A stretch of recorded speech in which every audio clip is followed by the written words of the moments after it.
Personal issues కూడా ఏం లేవు. మేమంతా బాగానే ఉంటాము. ముగ్గురు పిల్లలు బాగానే ఉంటాము. మేము మా మావయ్య అత్తలు బాగానే ఉంటారు. వాళ్ళు అనుకున్న కొడుకుల్లాగే చూసుకుంటారు. దయచేసి అంత మించి నేనే మాట్లాడలేను. ప్రస్తుతం ఇద్దరు కొడుకులు బాగొట్టుకున్నాను, భార్యను బాగొట్టుకున్నాను. ఇక మాట్లాడలేను. గండ్రాల తేజస్విని మా చెల్లి కూతురండి. వాళ్ళకైతే అసలు ఫ్యామిలీ ప్రాబ్లమ్స్ అయితే ఏమీ లేవు. ఫైనాన్స్ పరంగా ప్రాబ్లం లేదు. మా మరిది గారు చెంగనెళ్ళని చేస్తారు, ఒక్కతే అమ్మాయి. ఇటుపక్క భర్త నుంచి ఫైనాన్స్ కానీ తల్లిదండ్రుల గురించి కానీ లేదు. బాగా కోట్ల ఆస్తి ఉంది మా మరిది గారికి. కానీ తను కరోనా బాగా వచ్చింది అప్పుడు 2019 అమ్మాయికి, మా చెల్లి వాళ్ళ అమ్మాయికి. అప్పటి నుంచి కొంచెం డిప్రెషన్లో ఉంటుంది. అప్పుడప్పుడు ఇంట్లో ఎవరు ఉండరు. మా అల్లుడి గారు ఏమో డ్యూటీకి వెళ్ళిపోతారు, పిల్లలు స్కూల్కి వెళ్ళిపోతారు. ఒక్కతే ఇంట్లో ఉండి బాగా డిప్రెషన్లోకి వెళ్ళిపోయి ఏం చేసిందో అక్కడ ఏం జరిగిందో తెలియదు, ఎవరూ లేదు. డిప్రెషన్ మానసికం వల్లేనండి. అదేనండి, ఇలాంటి ఎంత పగస్తుడికి కానీ ఎవరికి ఇలాంటి కష్టం రాకూడదండి. ఇలాంటి డిసిషన్, ఎలాంటి బాధల్లో ఉన్న కష్టాల్లో ఉన్న ఇలాంటి నిర్ణయం తీసుకోవటం ఉన్న కుటుంబాలు ఇప్పుడు 2 కుటుంబాలు నరకం అనుభవిస్తాయి. ఇప్పుడు తను తీసుకున్న ఈ నిర్ణయం వల్ల కుటుంబాలన్నీ ఇలా అయిపోతున్నాయి. ఎవరైనా ఇలాంటి కష్టం వస్తే ఇలాంటి నిర్ణయం ఎప్పటికీ తీసుకోకూడదని మనస్ఫూర్తిగా కోరుకుంటున్నాను. బాగానే ఉందండి. అంటే అప్పుడప్పుడు కొంచెం ఇదిగా ఉంటుంది. 3:30 అప్పుడు కూడా మా చెల్లి ఫోన్ చేస్తే మాట్లాడిందంట. మాట్లాడితే పిల్లలేరే అంటే కింద ఆడుకుంటున్నారు అందంట. నువ్వేం చేస్తున్నావు అంటే పడుకున్నా అంద. మరి పిల్లలు కింద ఆడుకుంటుంటే పడిపోతారు కదా, సైకిల్ దొక్కుంటా, నువ్వు వెళ్ళి కిందకంటే వెళ్తున్నా అందంట. 3:30 అప్పుడు 4 గంటలకు ఇలా జరిగింది. 5, 9. చిన్న బాబు బర్త్డే, బట్టలు కూడా తీసుకున్నారు. ఈ రోజు వచ్చేవాళ్ళు, ఈ రోజు ఇక్కడికి వచ్చేవాళ్ళు. నిన్న నుంచి హాలిడేస్ అని తెలియదు, 23 నుంచి అనుకున్నారంట. ఈ రోజు వచ్చి రేపు బర్త్డే చేసుకుని పిల్లలిద్దరిని తీసుకొని వెళ్ళిపోదాం అనుకున్నారు. దేవుడు ఈ లోపల ఈ పని చేసిండామో. రాజేంద్ర బాగుండేదే, కానీ తను అలా చేస్తాను అసలు ఎవరికి తెలియదు. కొంచెమన్నా మాలాంటి మాకు డౌట్ వస్తే ఖచ్చితంగా మీరు ఎళ్ళైనా సరే ఏదో ఒకటి దాన్ని పరిష్కారం చేసేదాన్ని. ఏమీ లేదు అసలు. మనకి ఎందుకు వస్తుందండి? భర్తక నుంచి లేదు, ఫ్యామిలీ పరంగా లేదు, ఫైనాన్స్ పరంగా తల్లిదండ్రుల నుంచి లేదు, ఫైనాన్స్ పరంగా లేదు. ఎందుకు అనుమానాలు వస్తాయి? మరి ఎందుకు ఆ నిర్ణయం తీసుకుందో అసలు ఇక భగవంతుడికి దానికే తెలియాలి. బాగుంటారండి, అసలు చాలా బాగా చూసుకుంటాడు. మా అల్లుడి గారికి అసలు నెంబర్ 1 అండి. అసలు ఆయన వల్ల మా అల్లుడు గారి వల్ల ఎలాంటి ఇబ్బంది లేదు. అసలు చాలా బాగా చూసుకుంటారు. తనకు అసలు ఏమీ ఇబ్బంది కలగనీయరు. ఇది మానసికం వల్లే ఇలా చేసుకుంది. ఇది ఎందుకు వచ్చిందో దానికి మెంటల్గా కొంచెం చెప్పదలుచుకున్నారు. ఎందుకంటే చాలా మంది కుటుంబాల్లో ఇలాంటి మానసికంగా బాధపడే వాళ్ళు ఉంటారు. వాళ్ళకి ఏమైనా చెప్పదలుచుకున్నారా? అదే, ఎవరికైనా ఇలాంటి కష్టం వచ్చినా ఇలాంటి నిర్ణయం తీసుకొని ఉన్న కుటుంబాలు జీవితాలను అన్యాయం చేయొద్దని కోరుకుంటున్నాను. యాక్చువల్గా లాస్ట్ 2 months నుంచి వాటర్ ప్రాబ్లం ఉంది ఈ కాలనీలో. మేము ఏం చేసేటోళ్ళం అంటే మంజీరాలో రిక్వెస్ట్ చేసినాం. వాళ్ళు కుదిరితే ఎంత సపోర్ట్ చేయాలో అంత సపోర్ట్ చేసేటోళ్ళు. తర్వాత మిగతా వాళ్ళ ఫేమ్ని యూజ్ చేసుకొని ట్రై చేశారు. కానీ కొంతమంది బోర్లు కూడా వేసుకొని ట్రై చేశారు, 2-3 సక్సెస్ఫుల్ కాలే. ప్రస్తుతం కరెంట్లో అయితే వాటర్ ట్యాంక్ ఇష్యూ ఉండే మేము రోజు 1+ ట్రై చేసేటోళ్ళం ట్యాంకర్స్ని. మంజీరా వాటర్, బోర్ వాటర్ 2 ఇబ్బందిగా ఉండేవి. ఇక అట్లా కడుతూ ఉండడం. పిల్లలు మాత్రం అన్స్టేబుల్ అట్లా ఏం లేదు. వాళ్ళు దే ఆర్ అబ్సల్యూట్లీ స్మార్ట్. ఆ బొమ్మలు చూస్తుంటే మీకు అర్థమవుతుంది కరెంట్ సిచ్యువేషన్ని డ్రా చేసేటప్పుడు. నాకు తెలిసి ఇది పెద్దోడు డ్రా చేస్తుంటాడు, చిన్నోడికి అంత లేదు. బట్ పెద్దోడు ఇవన్నీ వేయడానికి హైలీ టాలెంట్ ఉంటాడు.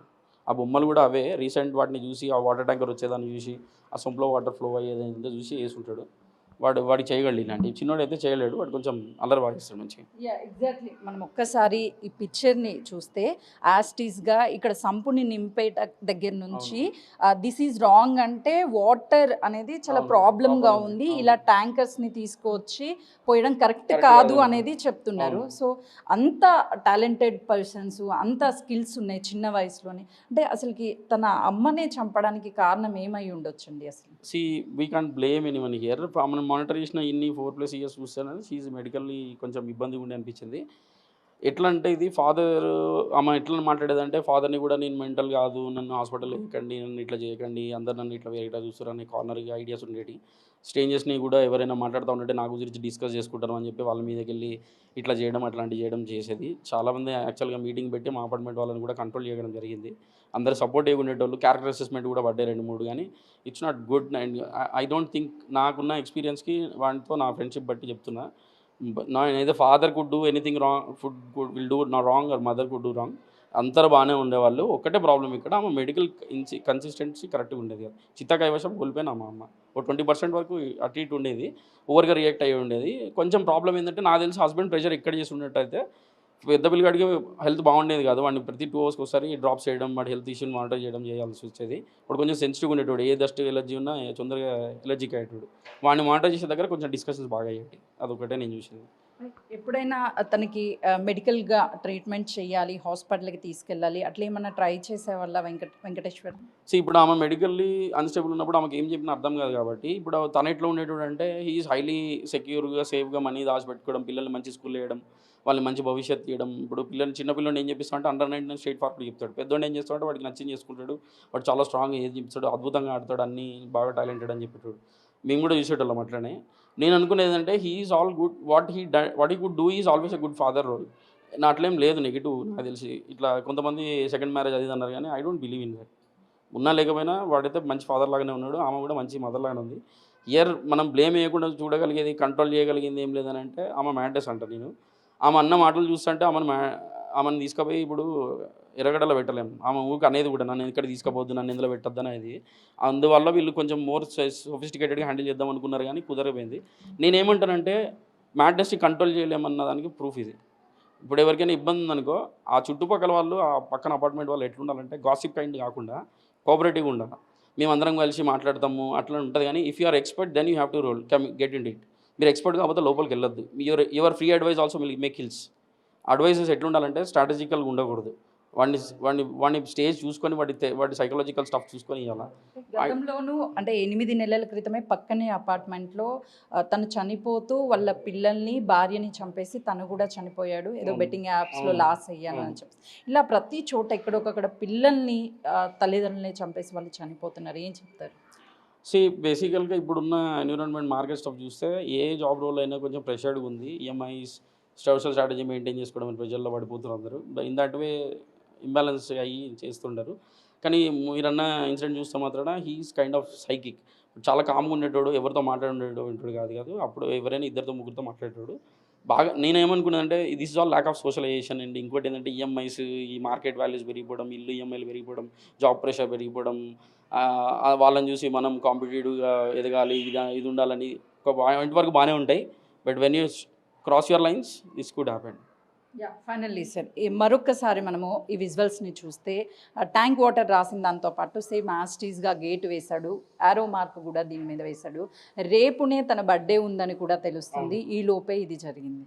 అవును, వాడిది చిన్నోడితో పెద్దోడితో తెలియదు. బర్త్డే ఉండే, వాళ్ళు కూడా ప్లాన్ చేసుకున్నారు మంచి సెలబ్రేషన్ చేసుకోవడానికి. ఆ అమ్మాయి కూడా ఓవర్కి ఇట్లా రియాక్ట్ అవుతుందని ఎవరు గెస్ట్ చేయరు. ప్రతిసారి ఆ అమ్మాయికి కాషన్ చేసే మేనర్లో చెప్పేటోడు. కానీ నాకు తెలిసి నేను కూడా బాగా కంట్రోల్ చేసిన. ఐ డోంట్ థింక్ వెంకటరెడ్డి పర్సనల్గా తీసుకొనేమో ప్రెజర్ చేసిండు, సెకండ్ మ్యారేజ్, ఇవన్నీ గాసిప్స్ అన్ని నెగిటివ్ అనిపిస్తుంది నాకు. అట్లేం లేదు. He did his best father role. ఆ అమ్మాయి కొంచెం అంటారు కదా, కొంచెం లైన్ ఇన్కన్సిస్టెన్సీ మ్యాటర్స్ పెరగడం వల్ల చేసి ఉండొచ్చు. ఆ అమ్మాయి కూడా 6 పేజెస్ నోట్ రాసిందంటే, there itself it let us know what is she is happening going through. Sir చెప్పండి, వెంకటేశ్వర్ రెడ్డి వీళ్ళ కుటుంబం ఎలా ఉండేది? ఎప్పుడు వచ్చారు ఇక్కడ? వాళ్ళు ఫస్ట్ నుంచి 4 years నుంచి ఇక్కడే ఉంటున్నారు వాళ్ళు. కానీ మంచి ఫ్యామిలీ, ఇబ్బంది ఏం లేదు. అతను వ్యక్తిగతంగా చాలా మంచోడే. మాకు మా ఊరు రోడ్డు మీద ఫ్రెండ్లీగా ఉంటాడు. మా లోన విషయాలు అయితే మాకేం తెలియదు, కానీ బయట ఇద్దాం మాత్రం బాగానే. అతను వ్యక్తిగతంగా మనిషి మంచోడే, ఇబ్బంది ఏం లేదు. అది అంటే తేజస్విని కావచ్చు, వాళ్ళ పిల్లలు వాళ్ళు ఎప్పుడైనా కిందకి రావడం కానీ ఇక్కడే క్రికెట్ ఆడుకుంటూ ఉంటారు ఈవినింగ్ పూట. ఇప్పుడు దగ్గర హాఫ్ డే స్కూల్ అయిన కాడి నుంచి ఇక్కడే డైలీ మా అపార్ట్మెంట్లో పిల్లలు, ఈ పిల్లలు అందరు కలిసి ఇక్కడే ఆడుకుంటూ ఉంటారు. మేము వెహికల్ వేసుకుని వస్తుంటే హార్న్ కొడితే సైడ్ అవుతుంటారు. పిల్లలు కూడా బాగానే ఉంటారు, ఇబ్బంది ఏం లేదు. ఆవిడ కూడా అక్కడికి వచ్చి నుంచొని చూస్తూ ఉండిద్ది ఆ పిల్లలు ఆడుకోవటం, అది అందుకని ఇబ్బంది ఏం లేదు. అంటే ఏమై ఉంటుంది సార్? అంటే ఏ కన్న తల్లికైనా సరే తండ్రి కంటే తల్లికే బాండింగ్ ఎక్కువ ఉంటుంది పిల్లలతో. వాళ్ళకి చిన్న దెబ్బ అయినా సరే ఏదైనా తట్టుకోలేకపోతుంటారు. అలాంటిది తల్లి ఆ గొంతు కోసి పిల్లలు విలవిలలాడుతుంటే కళ్ళ ముందే ఆ తల్లి ప్రాణం కూడా కొట్టుమిట్టాడు ఉంటుంది. ఏం జరుగుంటుంది అనుకుంటున్నారు? వాళ్ళిద్దరి మధ్య ఏముందో మనకైతే తెలియదు. బయటకైతే లోనైతే బయట అయితే మా ఇద్దరు బాగానే ఉంటారు హ్యాపీగా. ఎప్పుడు ఏం గొడవలు కానీ ఏమీ లేవు. మేము దగ్గర 4 సంవత్సరాల నుంచి ఆయన వస్తూ పోతూ ఉంటాడు, కలుస్తూ ఉంటాం రోడ్డు మీద. మామూలు సరదాగా వినాయక చవితి ఇలాంటప్పుడు ఉత్సవాలప్పుడు కలుస్తుంటాం, కానీ మాకైతే ఇబ్బంది ఏమి అనిపించలేదు. మరి ఏమైందో తెలియదు క్లారిటీ. సార్ చెప్పండి, గతంలో ఇక్కడ ఇలాంటివి ఏమైనా జరుగున్నాయా? ఒక 7-8 మంత్స్ బ్యాక్ పక్కన అపార్ట్మెంట్లో కూడా జరిగిందండి. ఎందువల్ల జరుగుతున్నాయో అర్థం కావట్లేదు. పోలీసులు కౌన్సిలింగ్ క్యాంపులు ఏమైనా ఏర్పాటు చేస్తే బాగుంటుందేమోనని నా ఆలోచన భార్యాభర్తలకి. ఈ రోడ్లో ఇది రెండో ఇన్సిడెంట్ అండి ఈ 1 ఇయర్ మధ్యలో. అంటే గతంలో ఏం జరిగింది, ఎందుకు చనిపోయారు సార్? అతను బెట్టింగ్ యాప్లో ఏదో లాస్ అయ్యి ఫైనాన్స్గా ఇబ్బంది వచ్చేసి అతను పిల్లలిద్దరు భార్యని చంపేసి అతను హ్యాంగింగ్ చేసుకొని చనిపోయాడని చెప్పి ఇది చెప్పారు పక్క అపార్ట్మెంట్లో. సార్ అంటే మనం రెగ్యులర్ చూస్తున్నాం మీరు అన్నట్లుగా కూడా చిన్న చిన్న ఇబ్బందులకి, ఆర్థిక ఇబ్బందులు కావచ్చు, కుటుంబంలో జరుగుతున్నటువంటి గొడవలకు కావచ్చు, ఇలాంటి వాటికే చనిపోతున్నాయి. వీటన్నిటిని కట్టడి చేయాలి అని అంటే ఎలాంటి చర్యలు తీసుకుంటే బాగుంటుంది? ముందర సెంట్రల్ గవర్నమెంట్ ఆన్లైన్ సిస్టమ్ అనేది తీసిపాడేయాలి మొత్తం. మామూలు ఇంతకుముందు కూడా వ్యవస్థ నడిచింది కదా, ఆన్లైన్ లేనప్పుడు ఇవన్నీ లేనప్పుడు కూడా వ్యవస్థ నడిచింది కదా. తీసేస్తే కొంచెం కంట్రోల్ అవుద్దామని మా అభిప్రాయం. అంటే ఎలా సార్ అంటే ఆన్లైన్ వేదికగా చాలా పరిచయాలు ఏర్పడి వేరే వాళ్ళతో రిలేషన్స్ కావచ్చు. రీసెంట్గానే చూసాం మనము పటాన్ చెరువు దగ్గర కూడా ఇలాంటి ఇన్సిడెంట్ ఒకటి జరిగింది. అవునండి, ఆన్లైన్ వల్లే ఇదంతా ప్రాబ్లమ్. ఆన్లైన్ అనేది కొంచెం కంట్రోల్. ఆన్లైన్ అసలు ఫేస్బుక్లు ఇవన్నీ తీసేయాలి మేడం. తీసేస్తే ఫేస్బుక్ లేనప్పుడు కూడా వ్యవస్థ నడిచింది కదా. యూట్యూబ్ సార్ ఎగ్జాక్ట్లీ సార్ మీరు యూట్యూబ్ వల్ల కూడా కొద్దిగా నష్టం ఎక్కువ అవుతున్నది. ఆ క్రైమ్ అన్నది ఎట్లా చేయాలి, ఏం చేయాలి, అవన్నీ తీయడం, షూటింగ్ తీయడం, అవి పెట్టడం, అవి కూడా ఈ మానసికంగా అందరుగా ఎక్కువ వాడకంలో చూస్తారు కదా, దాని ఎఫెక్ట్ అనేది బాగా అనిపిస్తున్నది. మెయిన్ యూట్యూబ్లను కంట్రోల్ చేసేసి ఎవడైతే ఫేక్ న్యూస్లు పెట్టి ఇవన్నీ చేస్తే వాళ్ళ మీద క్రిమినల్ కేసు పెట్టి లోపట్టేస్తే ఈ వ్యవస్థ అనేది కొద్దిగా సహాయం. సార్ ఎగ్జాక్ట్లీ మీరు చెప్పినట్టుగా కూడా రీసెంట్గా చూస్తే ప్రతి చోట కూడా ఇలా పిల్లల్ని చంపడము, తర్వాత వాళ్ళు చనిపోవడం, లేదు అంటే భర్తను చనిపోవడము, వాళ్ళు చంపేయడం, ఇలాంటివన్నీ చూస్తూ ఉన్నాం కదా. అసలు సమాజం ఎటు వెళ్తుంది, అసలుకి మనిషి అంత స్ట్రాంగ్ఫుల్గా ఉండలేకపోతున్నాడు చిన్న చిన్న ఇబ్బందులకి. ఇక అంతే, ఇది ఏమైపోయిందంటే మొత్తము ఆన్లైన్ సిస్టము, ఈ యూట్యూబ్లో ఒకటి మానసికంగా ఒత్తిడి, మొత్తం సాఫ్ట్వేర్ ఎంప్లాయీస్ ఎక్కువగా ఉండడము, వాళ్ళ పని భారం ఎక్కువ ఉండడం, ఫ్యామిలీస్ తోటి రిలేషన్ ఎక్కువ లేకపోవడము, ఇవి కూడా కొద్దిగా ఇంతకుముందు ఏమంటే ఉమ్మడి ఫ్యామిలీలు ఉండే. ఇప్పుడు ఎవరంతటా వాళ్ళు ఇండివిజువల్గా ఉంటారు, చూసేవాళ్ళు లేక, వీళ్ళకి మంచి చెడు వస్తే చెప్పేవాళ్ళు లేకపోవడం కూడా కొద్దిగా ఎఫెక్ట్ అవుతుంది. ఇంతమంది ముందంటే ఉమ్మడి ఫ్యామిలీలు ఉండడం వల్ల ఇంట్లో పెద్ద మనుషులు ఉంటే వాళ్ళు కొద్దిగా కంట్రోల్ పెట్టి మంచి చెడు చెప్తారు. ఇప్పుడు ఎవరంతటా వాళ్ళు ఎంప్లాయీస్ వచ్చి జాబులు చేసుకుంటూ పొద్దుగాలు రావడం చేయడం వల్ల కమ్యూనికేషన్ అనేది గ్యాప్ వచ్చేసింది అందరికీ.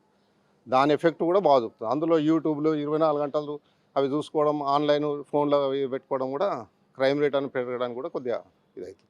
అందులో కూడా చూపించడం ఎట్లా, ఏ విధంగా చంపొచ్చు, ఇది మొత్తం చాలా చండాలంగా తయారైపోయినాయి. యూట్యూబ్ ఫేక్ న్యూస్లు పెట్టడం అది కంట్రోల్ సెంట్రల్ గవర్నమెంట్ కదా, స్టేట్ గవర్నమెంట్ కొద్దిగా కంట్రోల్ చేస్తే కొద్దిగా క్రైమ్ రేట్ తగ్గే అవకాశాలు మనం. సార్ యాజ్ ఏ ఒక పేరెంట్గా మీరు పిల్లల్ని పెంపకంలో కూడా చాలా వరకు బాధ్యత తీసుకుంటూ ఉంటారు తల్లిదండ్రులు, కానీ పిల్లల్ని చంపేంత మానసిక ఒత్తిడి ఏమై ఉంటుంది? అది చెప్పలేం. మెంటల్గా ఎప్పటికీ మనిషి 24 hours ఒకే రకంగా ఉంటాడని లేదు. ఓసారి మానసికంగా ఒత్తిడి, చిరాకు అది ఇది వచ్చినప్పుడు కూడా ఏమవుతుంది అనేది చెప్పలేము. కొద్దిగా హెల్త్ ప్రాబ్లమ్స్ కానీ ఇంకోటి ఏమన్నా కూడా ఉండొచ్చు, కొద్దిగా మెంటల్గా కూడా అప్సెట్ కావచ్చు. అది ఈ కాలం ఎట్లయిపోయిందంటే డబ్బు అనేది విచ్చలవిడిగా ఖర్చు ఎక్కువైపోయింది. ఒకరిని చూసి ఒకరు ఖర్చు పెట్టుకోవడము, ఇవన్నీ కూడా దానికి కొద్దిగా ఫైనాన్షియల్ ప్రాబ్లమ్స్ రావడం కూడా కొద్దిగా ఉంటాయి. సార్ ఫైనల్లీ ఇలాంటి ఘటనలు రోజు జరుగుతూనే ఉన్నాయి వేరు ప్రాంతాలలో. తల్లిదండ్రులే ఎంతో అల్లారుముద్దుగా పెంచుకున్నటువంటి చేతులతోనే అత్యంత కిరాతకంగా వాళ్ళ ఫైనాన్షియల్ ప్రాబ్లం కావచ్చు, లేకపోతే వేరే ఇబ్బందులు కావచ్చు, చంపేస్తున్నారు. అలాంటి పేరెంట్స్కి యాజ్ ఏ ఒక పేరెంట్గా ఏం చెప్తారు సార్? అలాంటి పేరు వాళ్ళని కఠినంగా శిక్షించాలి. ఇది జరగకుండా మళ్ళీ కౌన్సిలింగ్, పోలీసు డిపార్ట్మెంట్ తరఫు నుంచి కౌన్సిలింగ్ ఇప్పించాలి, కఠిన చర్యలు తీసుకోవాలి. అంటే ఒక తల్లిదండ్రులు పిల్లల పట్ల తీసుకోవాల్సినటువంటి జాగ్రత్తలు ఏంటి, అసలు చంపడం కరెక్ట్ అయినా దాన్ని మీరు ఎవరు ఉంటారు, అది కరెక్ట్ కాదు కదా. మనం కని పెంచి కొంతకాలం పెంచి మనం చంపేదానికి అది మనం పశువులం కాదు కదా, మనుషులం కదా. అది కరెక్ట్ అని ఎవరు ఉంటారు, అది కరెక్ట్ కాదు. ఆ విషయం దాన్ని మనం తీవ్రంగా ఖండించాలి.